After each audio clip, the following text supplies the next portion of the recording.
Here's the outline.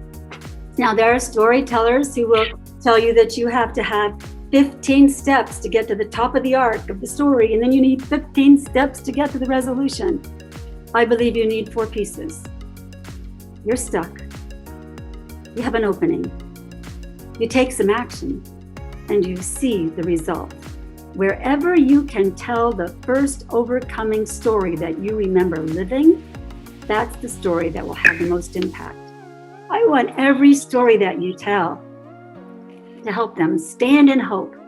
I want you to offer them possibility. And that's what your stories can do.